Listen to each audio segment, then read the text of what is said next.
Este mensaje no es nada fácil, porque para mí están siendo unos días muy duros. Me costó muchísimo hasta cantar esta tarde, porque la Biblia dice que para cantar hay que estar alegre, y el que está triste tiene que ponerse a orar. Así que a mí me hubiera gustado más estar orando que cantando, por lo menos en el día de hoy. Porque como bien saben ustedes, y como me han dicho muchos amigos míos en Israel, vives en España, pero tu corazón está aquí. Yo sé positivamente que nunca más volveré a encontrar al Israel que conocí durante más de 20 años. Las cosas van a cambiar completamente en Israel, en Oriente Medio y en el mundo entero. Porque esto no ha hecho más que empezar. Nunca más volveremos a sentir y a disfrutar como disfrutábamos caminando por las calles de Israel, aunque volveremos, si Dios, esa es su voluntad, volveremos y en cuanto se abra la frontera, el primero en coger un avión e ir para allá voy a ser yo. Pero sé positivamente que el mundo espiritual ha cambiado. ¿Saben que la palabra jamás, que tantas veces se ha oído en estos días, aparece 39 veces en la Biblia? 39 veces. La primera vez que aparece el término jamás, aparece en el libro del Génesis, cuando el Señor miró a la tierra y dijo que vio al jamás. ¿Sería aquello un acto profético? ¿Sería que el Señor miró a la tierra y dice que vio, en español dice violencia, pero dice que Él miró a la tierra y vio al jamás? Y lo va repitiendo 39 veces a lo largo de diferentes libros del Antiguo Testamento. Y dice que por ver el jamás en la tierra decidió destruirla y empezar de cero. ¿Será que tantas cosas que estamos viendo es el cumplimiento de profecías que se están cumpliendo delante de nuestros ojos y algunos cristianos no se han dado cuenta? Yo no suelo perder el tiempo escuchando lo que otros dicen en internet de mí o de nuestro ministerio. Sinceramente no tengo tiempo ni deseo perder mi tiempo en esas cosas cuando me dicen, ay, por ahí hay uno que está diciendo esto, por ahí hay otro. Pero en esta semana he recibido algunos mensajes, ¿no? Y concretamente hay un muchacho que, porque se ha puesto muy de moda utilizar la predicación de un pastor y ponerte al lado, ¿no? ¿Habéis visto esto? Se ha puesto de moda, ¿no? Fíjense, miren lo que dice, ahí viene la palabra, escuchen, atentos hermanos, se ha puesto muy de moda eso, ¿no? Y este muchacho pues cogió una predicación mía, muy honesto el hombre, ¿no? Pidiendo permiso previamente, ¿verdad? Y dice, yo no estoy de acuerdo con lo que este pastor de España dice. Como si a mí me preocuparas cuál es su opinión. Sinceramente no me interesa lo más mínimo cuál es su opinión. Y una de las cosas que dice, a mí me gustaría hacerle muchas preguntas a ese pastor español. Querido, si me estás viendo en esta tarde, cuando quieras, hazme todas las preguntas que quieras. Creo que soy una de las personas más fáciles de localizar del planeta Tierra. Vivo en la isla de Tenerife, concretamente en Santa Cruz de Tenerife. Nuestra iglesia está en la calle Garcilaso de la Vega número 13. Cuando quieras puedes venir y te respondo a todas las preguntas que quieras, no hay ningún problema. Pero no mientas cuando dices que quieres hacerme muchas preguntas y no las haces. La palabra de Dios nos enseña que los últimos tiempos van a ser tiempos muy difíciles, muy complicados. Y el mensaje de hoy me va a costar un poco compartirlo porque hay tanto material sobre lo que quiero decir. Y yo me he dado cuenta que en los últimos años ha habido como una especialidad que se ha puesto de moda y son los predicadores que predican sin espada. Es decir, los predicadores que motivan a sus audiencias, a sus congregaciones. Y claro, cuando oyes a esos hombres con ese léxico, con esas palabras, con ese carisma que tienen, la gente sale allí inflada, ¿no? Porque, claro, son mensajes que no te comprometen, son mensajes donde todo es serás y tendrás y serás. Dios está contigo, te va a bendecir, te va a abrir puertas, etcétera, etcétera, ¿no? Pero ¿cuántos mensajes han oído usted a lo largo de su vida sobre un tema que ahora les voy a preguntar si ustedes creen en eso o no? La ira de Dios. Yo solamente escuché un mensaje en toda mi vida y acabo de cumplir 62 años, desde los 16, 17 años estoy sirviendo al Señor de una manera u otra. En toda mi vida escuché a una persona que predicó un día sobre este tema tan controversial de la ira de Dios y casualmente fue en esta iglesia, en este mismo púlpito. ¿Se acuerdan ustedes aquel muchacho peladito cubano? ¿Se acuerdan? Él predicó un día sobre la ira de Dios y fue un mensaje excelente. Y después cuando terminó le dije, no es fácil predicar de esto. No es fácil porque nadie está orando para tener a Dios de espalda a nosotros. A nadie le agrada ver tragedias y muertes y guerra. A nadie le agrada. No estamos orando para que esas cosas sucedan. Generalmente nuestras oraciones son, Señor, cuídanos, protégenos, bendícenos, ayúdanos. Pero sabemos que nuestro Dios es un Dios de amor, un Dios de misericordia, pero también se enfada. Y yo veo a Dios cuando su Hijo unigénito, el Señor Jesucristo, cargó el pecado de todos y cada uno de nosotros. El Señor Jesucristo dijo, ¿por qué me has desamparado? Dios dejando a su Hijo solo en la cruz. Porque en ese momento su Hijo era el pecado personificado de toda la humanidad. Si abandonó a su Hijo temporalmente por la situación del momento, ¿cómo no habrá momentos puntuales en la vida de las naciones y de los seres humanos en los que Dios dice, basta, estoy harto, estoy cansado? La pregunta que les quiero hacer es, ¿ustedes creen que este tema de la ira de Dios es un mito, es una fábula, es una metáfora, es algo de lo cual se habla, pero que en el fondo no es realmente así? Dios no se enfada, Dios no se enoja. Hay momentos en los que es verdad, Dios bendice, hace milagros, saca a su pueblo de la esclavitud, les da el maná, los protege de los enemigos, pero también hay un montón de versículos, cientos, miles de textos, donde Dios dijo, cuando claméis no os voy a oír, porque cuando yo llamé no me respondisteis, y estoy harto de vuestros holocaustos y de vuestras ofrendas y de vuestras fiestas solemnes. Y por cuanto llamé y no quisisteis, vuestra casa quedará desierta. Y si te parece poco, hay un libro que contiene unas palabras que son impresionantes, son tremendamente impactantes y durísimas. Permítame que se las lea. Ahora les digo dónde voy a estar leyendo. Acuérdate, oh Señor, de lo que nos ha sucedido. Mira nuestro oprobio. Y mira nuestra herencia, cómo ha sido traspasada a extraños. Nuestra piel se ha ennegrecido como un horno a causa del hambre. Han violado a nuestras mujeres, a nuestras vírgenes las han violado y han colgado a nuestros príncipes y no respetaron a los ancianos. Se han llevado a los jóvenes y los muchachos han desfallecido. Los jóvenes dejaron de cantar. Cesó el gozo en nuestro corazón.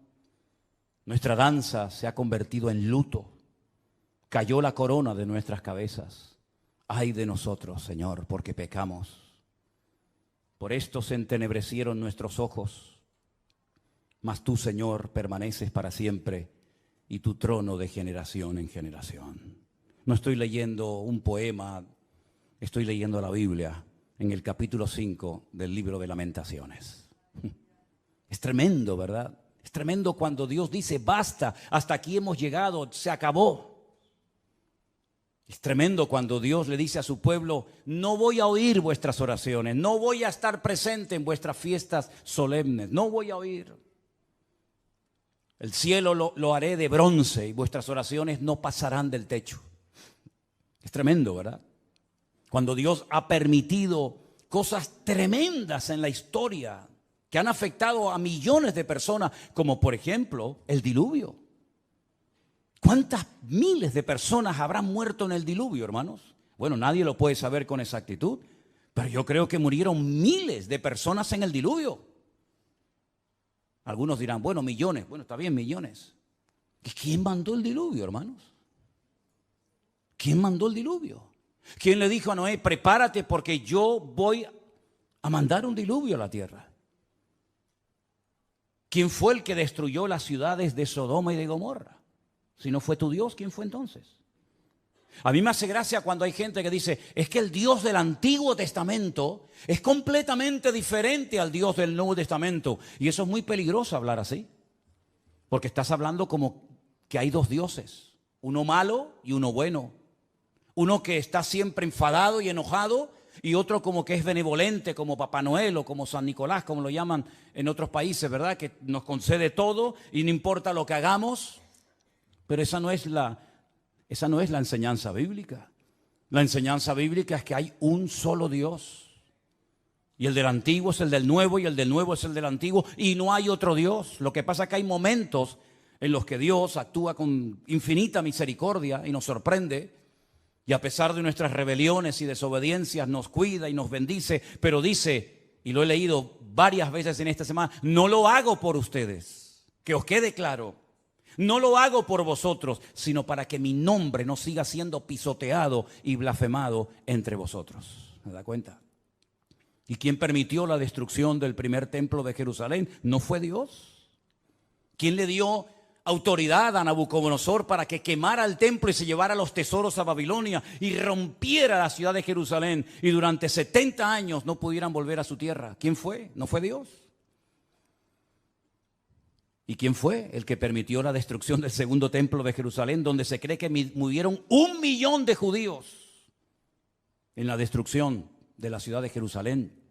Y todas las matanzas y todas las guerras y todos los ríos y ríos de sangre que se podía haber evitado a lo largo de la historia. ¿Y quién fue el que permitió la Shoah? La Segunda Guerra Mundial. ¿Quién permitió todo aquello? Claro, hay predicadores que se han especializado en mensajes que motivan a la gente, ¿no? En mensajes de aliento, de ánimo. Hay tantos profetas y tantos pseudoapóstoles que cuando uno habla de la ira de Dios, del enojo, del enfado de Dios, como que se les mueve el piso porque dicen, no, yo no estoy de acuerdo con eso. Vuelvo a repetirles, yo no estoy en este lugar para que ustedes me aplaudan o me sigan o me admiren. Yo no estoy en este lugar para tener cada vez más audiencia y que la gente diga en los comentarios, estoy de acuerdo con usted, pastor, estoy de acuerdo. Y aunque estuvierais en contra, me da exactamente igual, porque voy a seguir predicando lo que Dios dice en su palabra, independientemente de la reacción de la gente. En esta semana me han llamado miembro de Hamas, me han llamado nazi. En esta semana me han llamado de todo, porque no están de acuerdo con el mensaje sobre todo que di el domingo pasado y con la reflexión que di esta semana sobre estos acontecimientos. Pero yo quiero que una vez más vayamos a la palabra de Dios para que veamos que a veces la historia se vuelve a repetir. Claro, son otras personas, son otros nombres, otros momentos de la historia, pero se vuelven a repetir los mismos errores, pecados y defectos que otros cometieron. Vamos a comenzar a leer en Segunda de Crónicas, el capítulo 14. Y vamos a ver cómo Dios aguanta y soporta y tiene infinita misericordia, pero hay momentos en los que Dios tiene que hablar y actuar e intervenir en la historia. En el capítulo 14 de Segunda de Crónicas se relata la historia de un rey del sur de Judá llamado Asa. Era el hijo de un rey llamado Abías. Este rey dice en Segunda de Crónicas capítulo 14, versículo 1, después Abías durmió con sus padres y fue sepultado en la ciudad de David. Y reinó en su lugar su hijo Asa, en cuyos días tuvo sosiego el país por 10 años. Si parece ser que durante 10 años estuvieron tranquilos, no pasó nada. Hizo Asa lo bueno y lo recto ante los ojos del Señor su Dios, porque quitó los altares de culto extraño y los lugares altos, quebró las imágenes y destruyó los símbolos de Acera. Y mandó a Judá que buscase al Señor, el Dios de sus padres, y pusiese por obra la ley y sus mandamientos. Quitó asimismo de todas las ciudades de Judá los lugares altos y las imágenes, y estuvo el reino en paz bajo su reinado. Edificó ciudades fortificadas en Judá, por cuanto había paz en la tierra y no había guerra contra él en aquellos tiempos, porque el Señor le había dado paz. Dijo por tanto a Judá, edifiquemos estas ciudades y cerquémoslas de muros con torres, puertas y barras, ya que la tierra es nuestra, porque hemos buscado al Señor nuestro Dios, le hemos buscado y Él nos ha dado paz por todas partes. Edificaron pues y fueron prosperados. Si se terminara la historia de Asa con este versículo, podríamos decir que Asa fue un buen rey. Porque dice la Biblia que hizo lo bueno ante los ojos de Dios. Pero ¿dónde se prueba la fe verdadera de un creyente? ¿En la paz, en la calma, en la quietud, en la prosperidad? No. Ahí todo, mientras todo va bien, todo el mundo funciona y todo el mundo está contento. Dice que él era bueno delante de Dios y comenzó a hacer una serie de reformas y comenzó a fortificar ciudades y comenzó a hacer obras muy interesantes, muy buenas, necesarias también. Pero porque había paz, no había guerra en el país. Pero llegó el momento que las cosas cambiaron.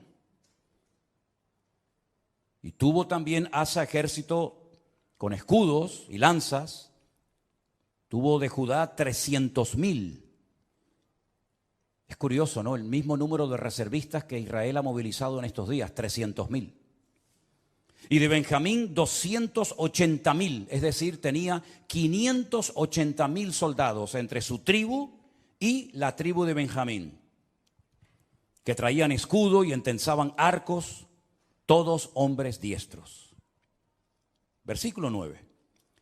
Salió contra ellos Zera, etíope, con un ejército de 1,000,000 de hombres. 1,000,000 de hombres. Y además tenían 300 carros y vino hasta Maresa.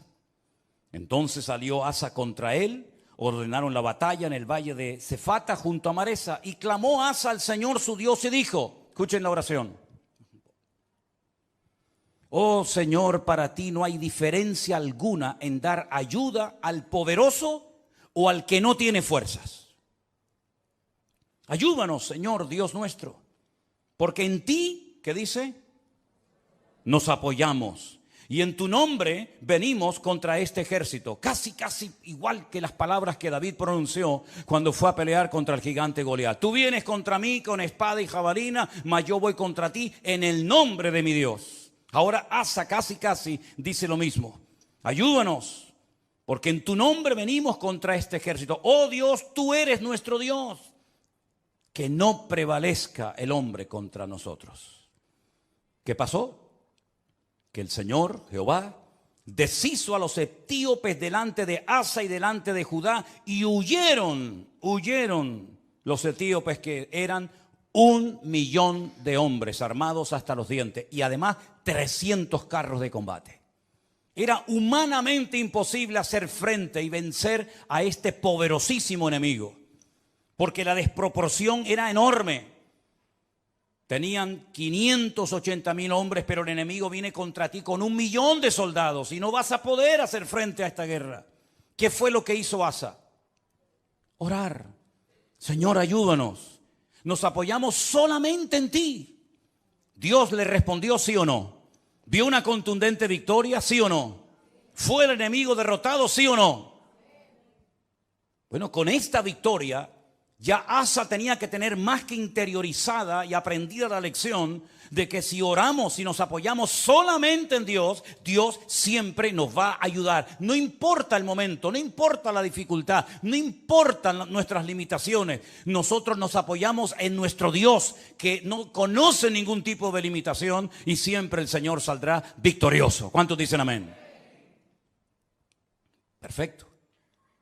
Al poco tiempo, capítulo 15, vino un tal Azarías, hijo de Obed, un profeta digamos ambulante, no muy conocido, pero dijo cosas muy interesantes. Salió al encuentro de Asa y le dijo: oídme, Asa y todo Judá y Benjamín. El Señor estará con vosotros si vosotros estuviereis con él. Y si le buscareis, será hallado de vosotros, mas si le dejareis, él también os dejará. Esto funciona así. Muchos días ha estado Israel sin verdadero Dios, sin sacerdote que enseñara y sin ley. Pero cuando en su tribulación se convirtieron a Jehová, el Dios de Israel, y le buscaron, él fue hallado de ellos. ¿Cuántos dicen amén? Es decir, la palabra que el Señor le está dando a través de este profeta al rey Asa es tremenda. Si siguen en esta línea, si siguen apoyándose en el Señor, si siguen confiando en Él y en su palabra, si no se apartan de su ley, de sus mandamientos, el Señor estará con vosotros. Ya os lo ha demostrado clarísimamente. No importa si viene 1,000,000 o 5 o 20, da igual. Tú mismo, rey Asa, has dicho en tu oración que tú ayudas tanto al poderoso como al que no tiene ninguna fuerza.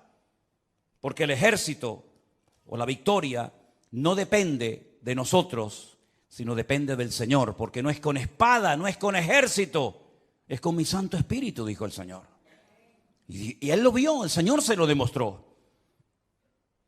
Este hombre se animó tanto con aquella palabra, con aquella contundente victoria, que siguió haciendo cambios y siguió haciendo reformas tremendas en todo el país. La Biblia dice que llevó al pueblo a un momento, a una reunión muy solemne, versículo 11, o 10 si quieren. Dice que se reunieron en Jerusalén en el mes tercero del año 15 del reinado de Asa, y en aquel mismo día sacrificaron para el Señor del botín que habían traído, escuche esto, 700 bueyes y 7,000 ovejas. Aquello tenía que ser un río de sangre terrible. Sacrificar 700 bueyes y 7,000 ovejas, aquello tuvo que ser algo impresionante. Pero a él no le importaba darle todos estos sacrificios al Señor, porque él estaba contento, él estaba agradecido, porque él había visto la mano de Dios poderosa. Y además dice que prometieron, versículo 12, solemnemente que buscarían a Jehová, el Dios de sus padres, de todo su corazón y con toda su alma. Lo juraron delante de Dios. Se tomaron en serio este juramento. Y cualquiera que no buscase al Señor, el Dios de Israel, que muriera, fuera grande o pequeño, hombre o mujer. Juraron al Señor con gran voz y júbilo, al son de trompetas y bocinas. Y todos los de Judá se alegraron en este juramento, porque de todo corazón lo juraban y toda su voluntad lo buscaban, y fue hallado de ellos, porque el Señor les dio paz por todas partes. ¿Cuántos dicen amén? Va bien la historia, ¿no? Va bien, vamos bien, vamos bien. El hombre está siendo bendecido, el hombre está siendo usado, Dios está dando paz, Dios está respondiendo a su oración, el enemigo está siendo derrotado y humillado. Vamos bien, gloria a Dios, gloria a Dios. Hace una cosa muy interesante. Estaba el hombre tan entusiasmado y tan contento con su Dios que hasta a su propia madre la puso en su sitio. Miren lo que le dice a su madre, o lo que hace con su madre en el verso 16. Aún a Maaca, la madre del rey Asa, cuidado, no era una cualquiera, era su propia madre, la depuso de su dignidad, porque había hecho una imagen de acera, y Asa destruyó la imagen y la desmenuzó y la quemó junto al torrente del Cedrón. A su propia madre le dijo: no voy a permitir, por muy madre que seas de mí, que tengamos entre nosotros una imagen de esta acera. La destruyó, la desmenuzó y le prendió fuego en el torrente de Cedrón. Ese torrente, ese barranco que hay entre el monte Moriah del templo y el monte de los olivos. Le prendió fuego. Y en el versículo 18 dice que trajo a la casa de Dios, al templo, todo lo que su padre había dedicado y lo que él había consagrado. Y dice: plata, oros, utensilios. Llevó un montón de cosas. La generosidad brotó en su corazón. Y dijo: voy a llevar a la casa de Dios, al templo, oro y plata y utensilios de todo tipo. Tremendo. Si terminara, repito, la historia del rey Asa con este capítulo, podríamos marcharnos a casa diciendo: gloria a Dios, por fin nos encontramos un buen rey. Porque lamentablemente no todos fueron buenos, hubieron algunos que fueron terribles. Pero este por lo menos fue bueno. Pero es que la historia continúa. La historia nos lleva al capítulo 16, donde dice que en el año 36 de su reinado, tuvo mucho tiempo como rey, subió Baasa, el rey de Israel, el que estaba en el norte. Ya el país se había dividido. Recuerden esto, hermanos. Estaba Judá al sur con la tribu de Benjamín, y las 10 tribus al norte adoptaron el nombre de Israel. Y entonces el rey de Israel, en este caso se llamaba Baasa, va contra él, fortifica la ciudad de Ramá para no dejar salir ni entrar a ninguno ¿Y qué es lo que hace Asa? Se supone que tenía que hacer exactamente lo mismo que ya había hecho y que le había dado tan buenos resultados, ¿sí o no? Orar, clamar al Señor, apoyarse en el Señor y poner en práctica el juramento que habían hecho. Nos apoyaremos en ti, confiaremos en ti. Lamentablemente no hizo eso, no lo hizo. ¿Qué es lo que hace? Sacó Asa la plata y el oro de los tesoros de la casa de Dios. Es decir, ayer los entregué al Señor, hoy los vuelvo a tomar. Ayer los consagro para uso exclusivo del templo y ahora tomo todo eso que no es mío. Son parte de los tesoros de la casa de Dios y lo que hace es que se los envió a un tal Ben-Hadad, rey de Siria, que estaba en Damasco. ¿Y este qué pinta aquí? ¿Quién es este rey de Siria, este tal Ben-Hadad? ¿Qué pinta este hombre en todo esto? Bueno, le dijo, hay alianza entre tú y yo como la hubo entre tu padre y mi padre. He aquí yo te he enviado plata y oro para que vengas y deshagas la alianza que tienes con Baasa, el rey de Israel, a fin de que se retire de mí. Consintió Ben-Hadad con el rey Asa y envió los capitanes de su ejército contra las ciudades de Israel y conquistaron Gijón, Dan, Abel-Maín, las ciudades de aprovisionamiento de Neftalí. Y oyendo esto, Baasa cesó de edificar a Ramá y abandonó su obra. Entonces el rey Asa tomó a todo Judá y se llevaron de Ramá la piedra, la madera con la que Baasa edificaba, y con ella se edificó la ciudad de Jeba y a Mizpa. Problema solucionado. Ya está. Pero esto no fue agradable ante los ojos de Dios, porque aunque humanamente hablando se salió con la suya, le doy dinero a un rey de Siria, Ben-Hadad, para que me apoye en la guerra, para que se ponga en contra de mi enemigo. Yo le pago, yo le doy una cantidad enorme de dinero, aunque vacíe la casa de Dios, y así me quedo tranquilo.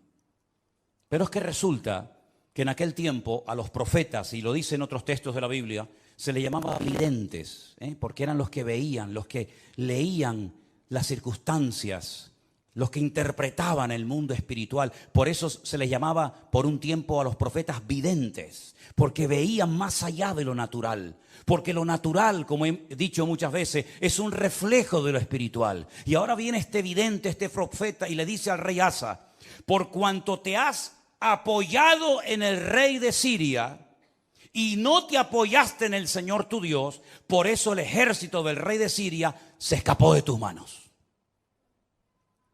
Los etíopes y los libios no eran un ejército numerosísimo con carros y mucha gente de a caballo. Le recuerda el pasado, le recuerda la historia, lo que Dios hizo por él.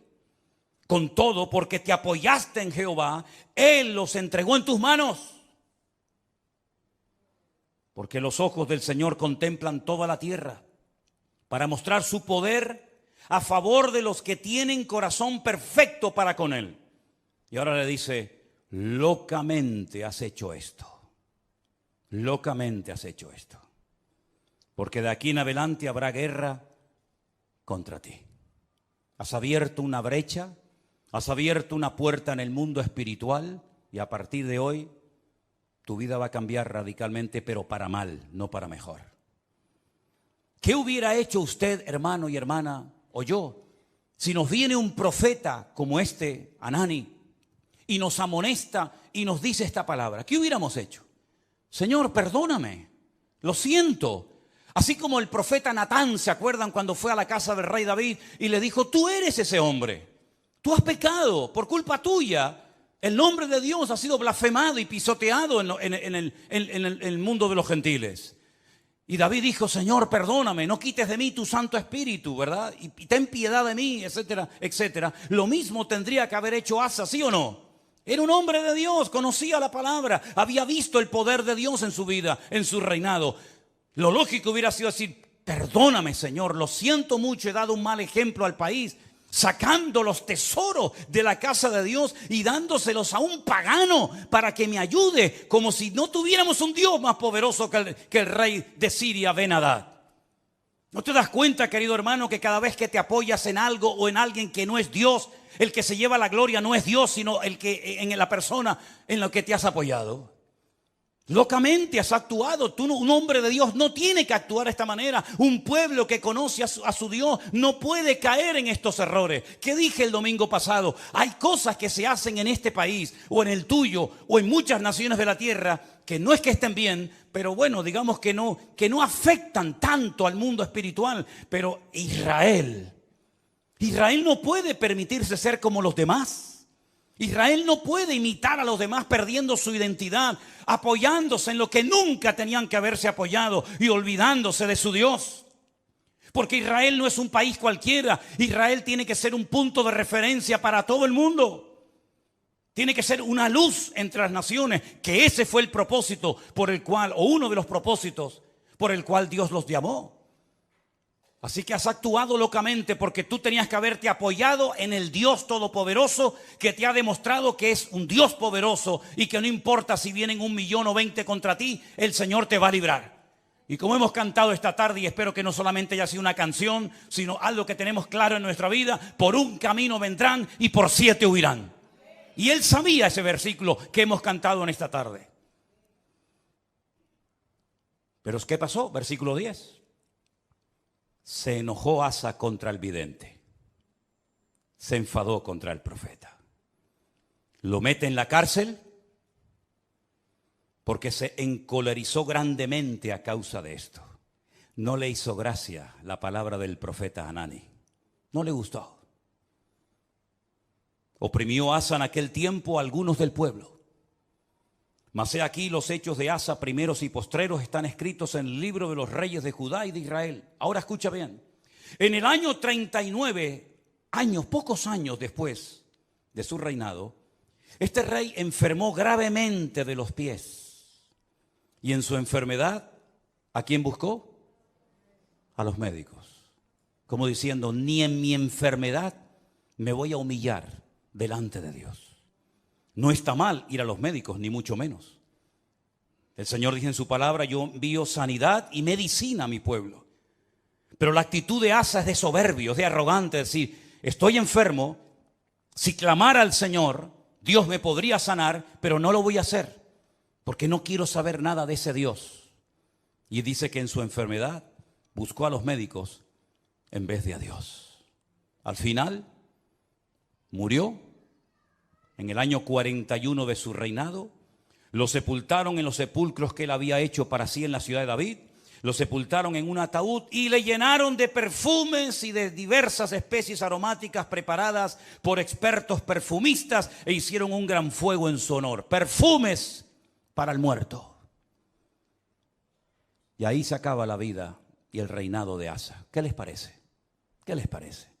Bueno, esto al fin y al cabo es una historia del pasado, de la cual podemos extraer ciertas y determinadas aplicaciones y lecciones para nuestra vida. Pero ¿saben qué? El hombre no aprende. El hombre no aprende. Sigue cometiendo los mismos errores, los mismos pecados, y en vez de apoyarse solamente en Dios, que los ha librado tantas veces de ser destruidos y tragados por sus enemigos, vuelven a apoyarse en ejércitos extranjeros, en la ayuda de hombres, en vez de apoyarse única y exclusivamente en su Dios. Hemos leído en esta tarde, espero que hayan prestado atención, el Señor es mi luz y mi salvación. No temeré lo que me pueda hacer el hombre. Ellos tienen una palabra que dice,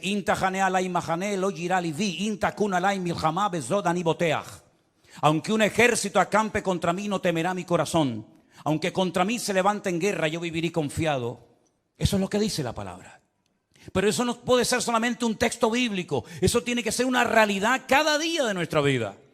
Dejemos por un momento a Israel a un lado. Tú cuando tienes problemas económicos y cuando tienes problemas matrimoniales o cuando tienes problemas de cualquier otra índole, ¿en quién te apoyas? ¿En quién pones tu confianza? A ver si nos va a pasar lo mismo que a Asa. El Señor libró a su pueblo de la esclavitud. Podían haber muerto todos en Egipto. De hecho, estaban lanzando a los niños al río Nilo para que murieran. Podían haber muerto en el cautiverio en Babilonia. De hecho, dice que algunos de ellos los lanzaban a hornos de fuego y a otros los lanzaban a fosos llenos de leones. Podían haber muerto en la Edad Media, cuando la corona española junto con la Inquisición comenzó a matar gente por todas partes de España, incluido también a ellos. Podían haber desaparecido en la Segunda Guerra Mundial. Podían haber perecido en cualquier otro momento de la historia, pero Dios siempre, siempre ha tenido misericordia de ese pueblo. Cuando estaban con la soga hasta el cuello, en su angustia invocaban a Dios y Dios les respondía. Y han demostrado a lo largo de la historia que no importa si son poquitos o muchos, la mano del Señor siempre ha estado con ellos. En 1967, 5 naciones tremendamente poderosas con un odio tremendo contra ellos. Porque no solamente sus enemigos se conforman con echarlos al mar, como decían los jordanos en su momento, con echarlos al agua, sino con arrasarlos, que no haya ni un solo judío en toda la faz de la tierra, nunca más. Ya lo intentaron los griegos, lo intentaron los romanos, ya lo intentó mucha gente. Y en aquellos días, una semana de guerra para vencer a 5 naciones, a 5 potencias militares en 7 días. Y al 7º reposaron. Fue más que suficiente para demostrar al mundo que el Dios de Israel es el Dios todopoderoso. Porque ahora no hacen lo mismo. Porque no claman a Dios. Uno tiene que tener una lectura diferente a lo que dicen los medios de comunicación, la prensa, la radio, la televisión, porque si no caemos en el mismo error de los demás. Hablamos como los demás, opinamos como los demás. ¿Qué es lo que está pasando allí ahora mismo? ¿Qué es lo que está sucediendo espiritualmente hablando? Que de eso no te va a hablar nadie. Te va a decir que se quedaron dormidos, te va a decir que se despistaron, te va a decir que estaban de relajo, de fiesta, te van a decir 20.000 cosas, que falló el Moshá, que falló el Chimbet, que falló todo. Pero ¿quién va a dar una lectura espiritual de toda esta cuestión? Nuestra fuente de información no es Internet. Nuestra fuente de información no son los periodistas. Nuestra fuente de información es la Biblia, es la palabra de Dios. ¿Cuántos dicen amén? Vamos a ir a la Biblia a ver qué es lo que nos dice, porque hemos visto que cuando una persona se apoya en Dios, no importa si viene 1.000.000 de soldados contra ti, tú lo puedes vencer. No importa si es un gigante enorme, profesional de la guerra, se le puede vencer. No importa si la ciudad tiene doble muralla, se le puede derrotar. Pero también la palabra de Dios nos habla muy claramente que a veces hay ciertas y determinadas circunstancias que frenan la bendición de Dios. En Isaías, capítulo 24, miren qué texto tan impresionante. Isaías capítulo 24, verso del 1 en adelante. Si quieren, así lo leemos. He aquí que el Señor vacía la tierra y la desnuda, y trastorna su faz y hace esparcir a sus moradores. Sucederá así como al pueblo, también al sacerdote, como al siervo, así a su amo, como a la criada, su ama, como al que compra, al que vende. Se está acoplando el monitor, hermano. Tienes que bajar el monitor. Hace rato se está acoplando. Al que presta, al que toma prestado, como al que da logro, así al que lo recibe. La tierra será enteramente vaciada y completamente saqueada, porque el Señor ha pronunciado esta palabra. Se destruyó, cayó la tierra, enfermó, cayó el mundo, enfermaron los altos pueblos de la tierra. Escucha bien el versículo 5. Ahí está la respuesta. Sube. La tierra se contaminó bajo sus moradores. No estamos hablando de Japón, no estamos hablando de Latinoamérica. Es el profeta Isaías hablándole al pueblo de Dios. Hablando de su pueblo, de su tierra, y les dice, la tierra se ha contaminado debajo de vuestros pies. ¿En qué se basa el profeta para hacer semejante declaración? Ustedes han traspasado las leyes. Número 2, han falseado el derecho y han quebrantado el pacto sempiterno. Quédense con esas 3 cosas. Falsearon el derecho, traspasaron las leyes y quebrantaron el pacto sempiterno. Aquí está la clave, mi hermano.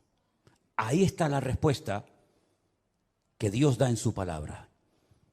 Por supuesto, estudié el texto en hebreo, y cuando dice leyes, dice Torot, porque está en plural. Si fuera la ley, diría Torah, pero como dice las leyes, dice Torot. las leyes de Dios las habéis traspasado, las habéis quebrantado. Falsearon el derecho, Hok.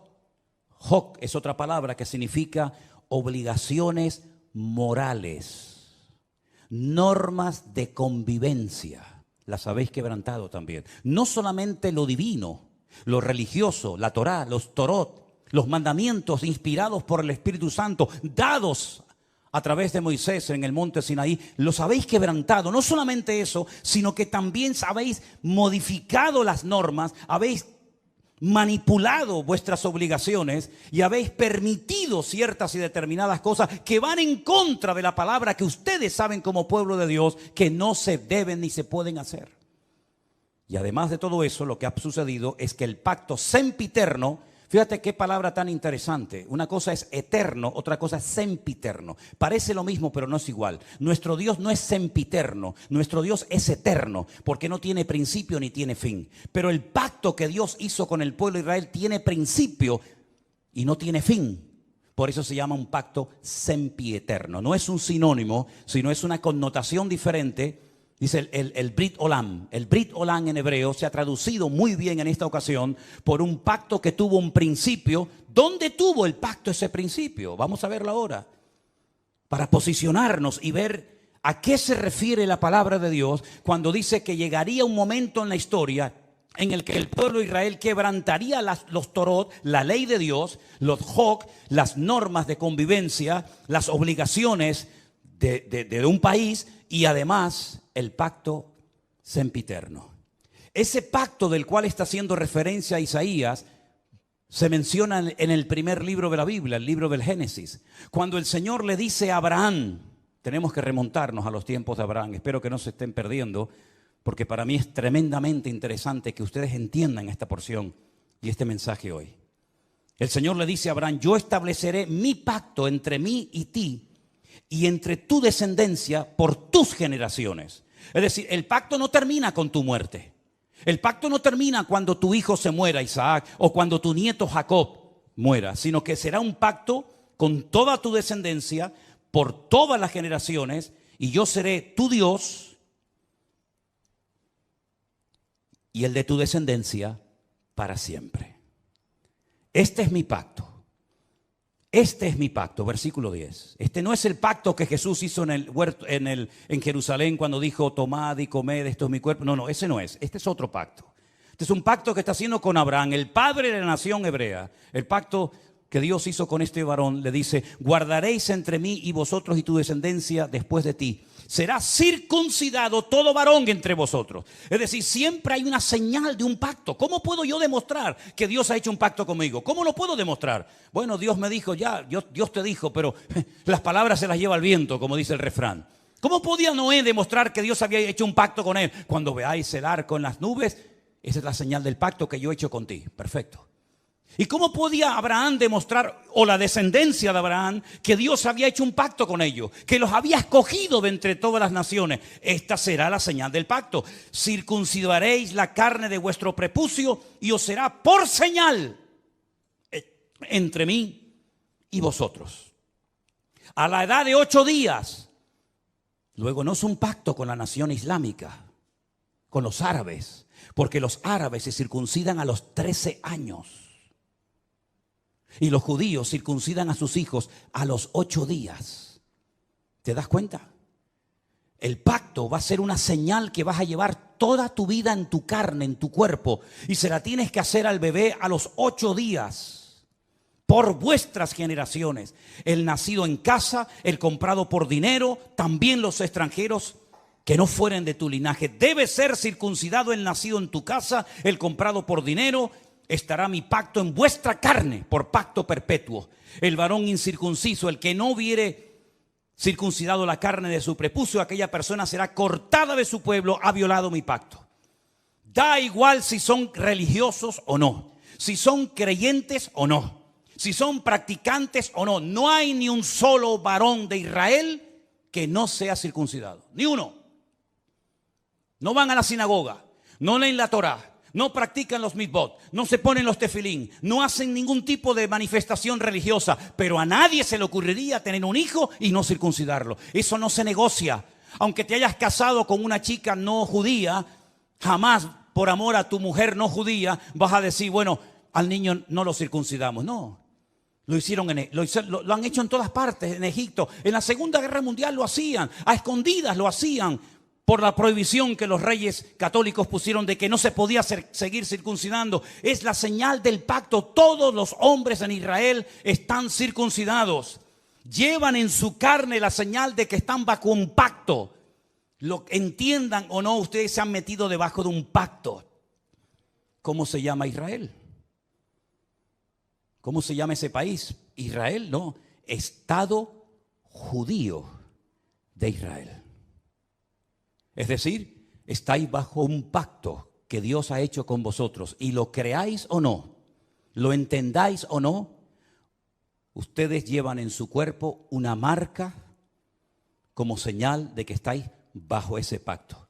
Isaías dice en el capítulo 24 que hemos leído en esta tarde, vosotros habéis quebrantado el pacto. Vosotros habéis traspasado las leyes y habéis falseado el derecho. La ley de Dios no se modifica, no se le quita ni se le añade nada. Ya están los 613 mandamientos en lo que se conoce como la ley, la Torá, el Pentateuco, el Humash, ponle el nombre que usted quiera. 613 mandamientos, no se le quita ni se le pone nada. Si quieres saber cuáles son esos mandamientos, tienes ahí Génesis, Éxodo, Levítico, Número y Deuteronomio. Ahí están todos. Eso ya no se puede tocar.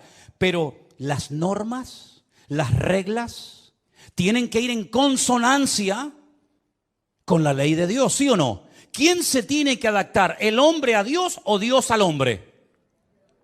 El hombre a Dios, ¿no? Luego, cuando en la Knesset, ¿qué es la Knesset?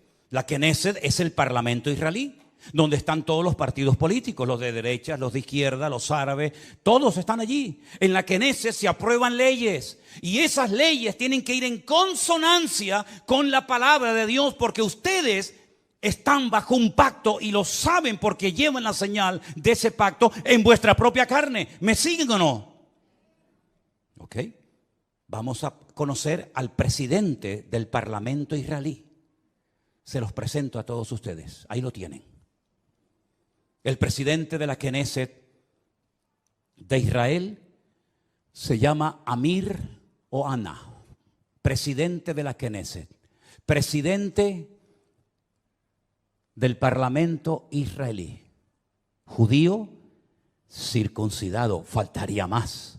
Veamos lo que nos dice la Wikipedia en su vida personal. El señor Amir Ohana y su pareja Alon Haddad formaron una familia homoparental con un hijo y una hija que concibieron a través de la subrogación gestacional de una mujer de Oregón, Estados Unidos.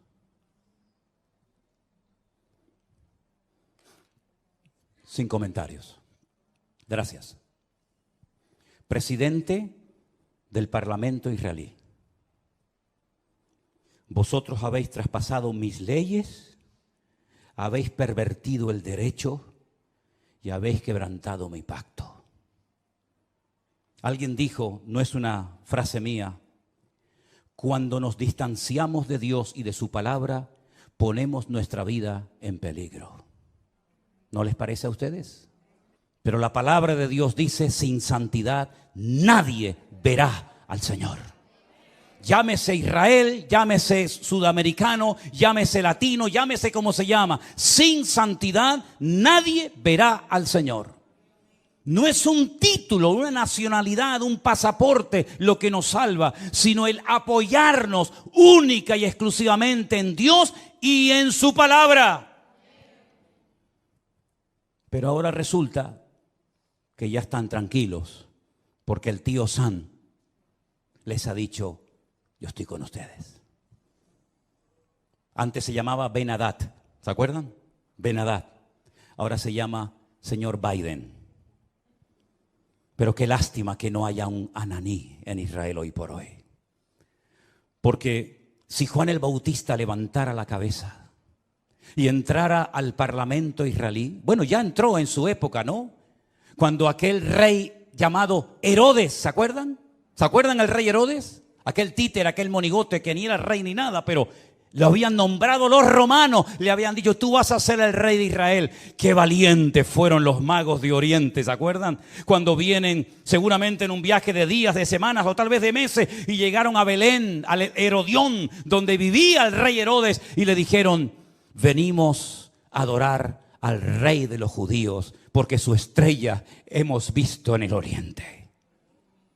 Y Herodes habrá dicho, ¿el rey de los judíos soy yo? No. Tú eres un estrellado. Nosotros venimos a ver a aquel que es digno de recibir toda honra y toda gloria. Y dice que cuando llegaron, se postraron y lo adoraron, ofreciendo sus tesoros de oro, incienso y mirra. A ese rey perverso y terrible llamado Herodes, llegó un día Juan el Bautista, que algunos habrán dicho, cállate la boca, no digas nada. Te la está jugando. Y le dijo, no te es lícito haberle robado la mujer a tu hermano y llevártela a tu cama y acostarte con ella. No te es lícito, adúltero. ¿Qué le costó a Juan el Bautista esa declaración? La cabeza. El rey Herodes quiere hablar contigo. Jesús dijo, decidle a esa zorra. Y me dicen a mí que yo soy duro hablando. Decidle a esa zorra. Y no fue a verlo. Y no fue a verlo. Y cuando aquel soberbio, arrogante romano le dice, ¿no me hablas? Llevo una hora interrogándote, te puedo librar de la mano de tus verdugos y no me contestas. No sabe que tengo autoridad para librarte. Y es entonces cuando el Señor dice, tú no tendrías nada que hacer contra mí si mi Padre no te lo permite. Aquí no se mueve ni una sola hoja de un árbol sin permiso de nuestro Dios. Y no hay nada que ocurra en las naciones de la tierra, y menos en esa tierra santa para Dios, donde Él es el dueño de la tierra, que no lo permita el Señor. ¿Se dan cuenta cómo tenemos que clamar por misericordia más que nunca, mis queridos hermanos? Con semejantes personajes, con semejante panorama, que Dios tenga misericordia de nosotros. Miren esta fotografía. Miren esta fotografía. Estamos en la ciudad de Tel Aviv. Un montón de gente. Sería muy bueno que la ampliaras. Sí, yo sé que se va a perder mucho de lo que dice, pero ahí hay una reunión de oración. Fueron a orar. Y judíos, por temor a que en otras naciones no les dejaran en público hacer una reunión de oración, viajaron expresamente en esos días de Yom Kippur a Israel, porque todos los años se hace en una plaza pública en Israel, se hace un acto de oración, de perdón. Y entonces estos judíos, algunos mayores, otros jóvenes, familias enteras, viajaron a Israel para poder participar en público en las calles de la ciudad de Tel Aviv de una reunión de oración. Y mire lo que dice en la parte de abajo. Las personas que se mudaron a Israel sintieron miedo en el único lugar donde no esperaban sentirse amenazados por su judaísmo. ¿Quién impidió esa reunión de oración? ¿Jamás? ¿Hezbollah? Los de la banderita de colores. Y toda la tropa que les acompaña. Interrumpieron una reunión de oración. ¿A quién molestaban? ¿A quién le podía hacer daño que un montón de gente allí oraran a Dios pidiendo por la nación? ¿Qué problema, qué daño puede hacer eso? En esa plaza, unos días más tarde, en esa misma plaza, ponemos la siguiente fotografía, por favor.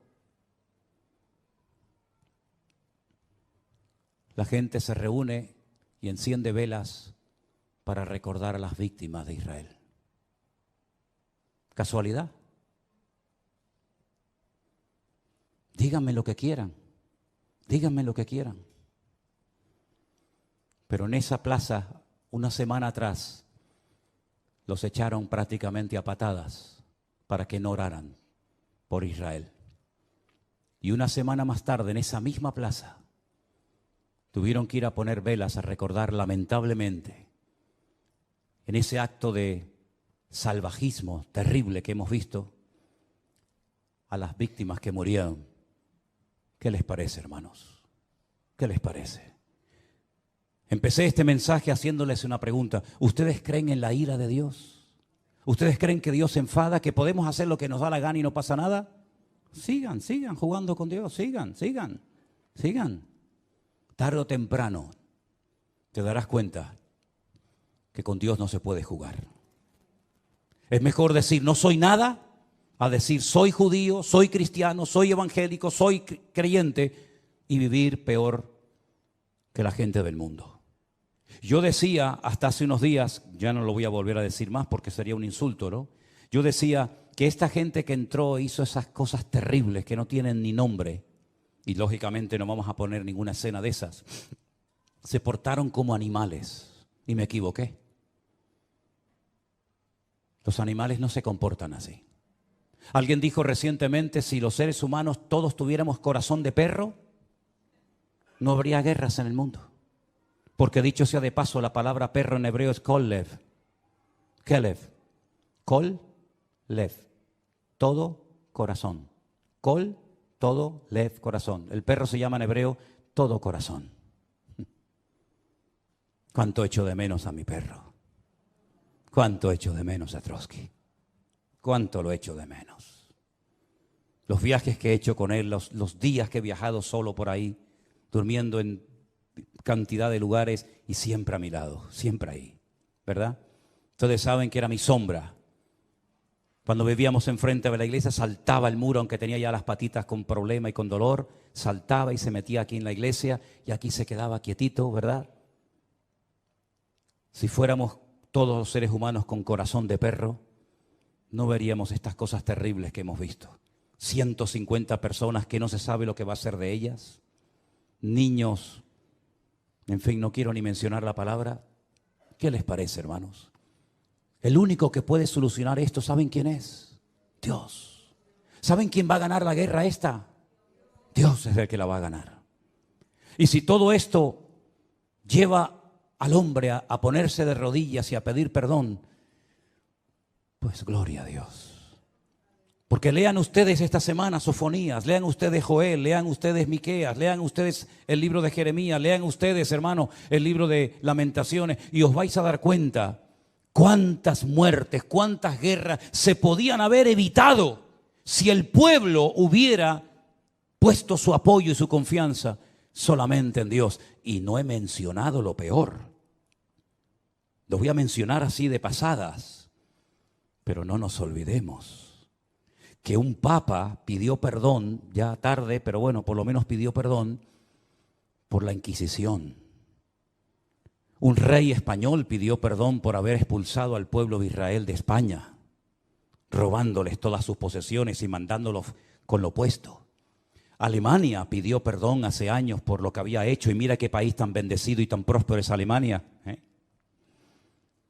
Pero el pueblo de Israel, que yo sepa, pueblo que amo, y si pudiera ir allí ahora mismo iría, nunca pidió perdón por haber matado a mi amado Señor San Jesucristo. Nunca lo hizo. Es más, su nombre es blasfemado cada día. Entonces, queridos hermanos, ¿tiene o no tiene Dios misericordia de nosotros y de su pueblo Israel? Por lo tanto, mis queridos hermanos, o espabilamos y doblamos nuestras cabezas, o los próximos seremos nosotros. ¿Se acuerdan lo que me dijo aquel rabino en aquel muro aquel día? Ahora es Ucrania, pasado mañana será Israel, después seréis vosotros. ¿A dónde van a ir esos miles y miles de refugiados? Jordania no ha abierto sus fronteras diciéndole, vengan, tenemos un país enorme, grandísimo, de miles y miles de kilómetros. Vengan aquí. Al fin y al cabo, los palestinos, ¿de dónde eran? Eran jordanos. Los viejos que viven en Israel, ¿qué pañuelos se ponen en la cabeza? ¿Con qué se ponen en la cabeza? ¿De qué color es? ¿De qué color es? ¿Blanco y negro? No. Blanco y rojo. El pañuelo de Jordania. Miren la bandera de Jordania, miren la bandera palestina. Son iguales, simplemente que han puesto ahí una estrella. Pero Jordania no ha dicho, vengan para acá, les recibimos. Arabia Saudita no los ha invitado a venir. Los iraníes, que tanto los aman y los apoyan. Qatar, país rico, no ha invitado a ninguno de ellos. Todos los quieren, pero lejos. ¿A dónde van a venir todas esas personas? ¿A dónde vinieron los sirios cuando fue la guerra en Siria? ¿A dónde fueron los libios? ¿A dónde van a ir? A Europa.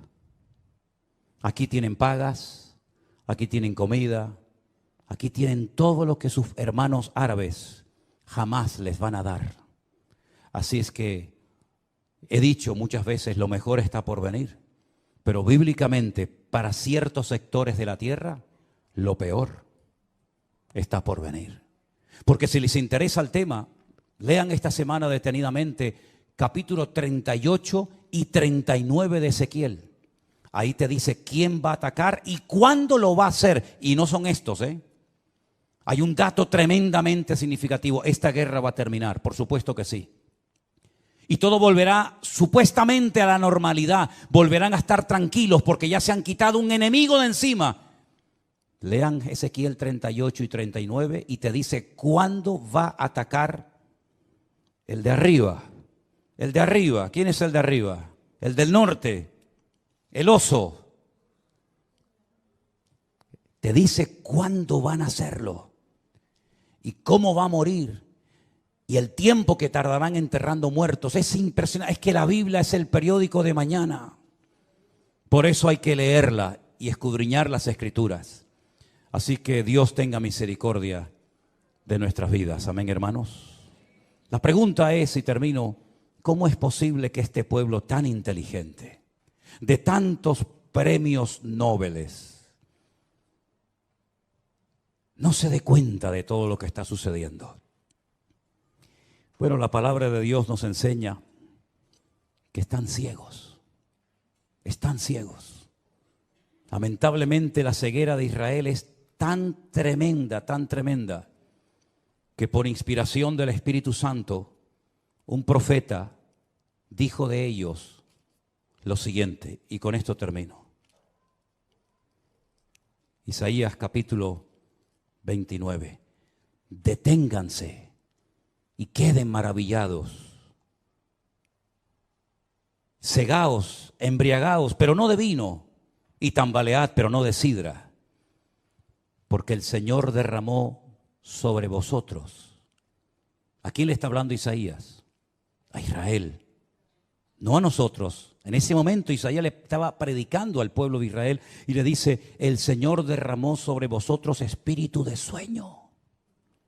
Cerró los ojos de vuestros profetas. No hay profetas en Israel.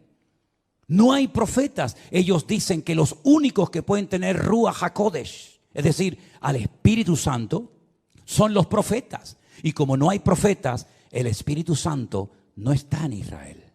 Lo dicen ellos. Dice, cerró los ojos de vuestros profetas y puso velos sobre las cabezas de vuestros videntes. No dice Pablo que tienen un velo, que cuando leen no entienden porque tienen un velo y hasta que no se conviertan a Cristo, el velo no les será quitado. ¿No dice eso la Biblia? Toda visión os será como palabra de libro sellado, el cual si dijeren al que sabe leer y le dijeren, lee ahora esto, él dirá, no puedo porque está sellado. Y si le dijere, si se le diere el libro al que no sabe leer, diciéndole, lee ahora esto, dice, no sé leer. Dice el Señor, escuchen bien esto. Esto es una sentencia tremenda. Este pueblo se acerca a mí con su boca y con sus labios me honra,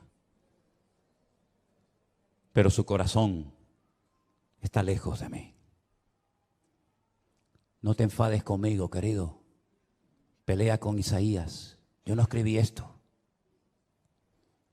Con su boca me honran, con sus labios, pero su corazón está lejos de mí. Porque su temor de mí no es...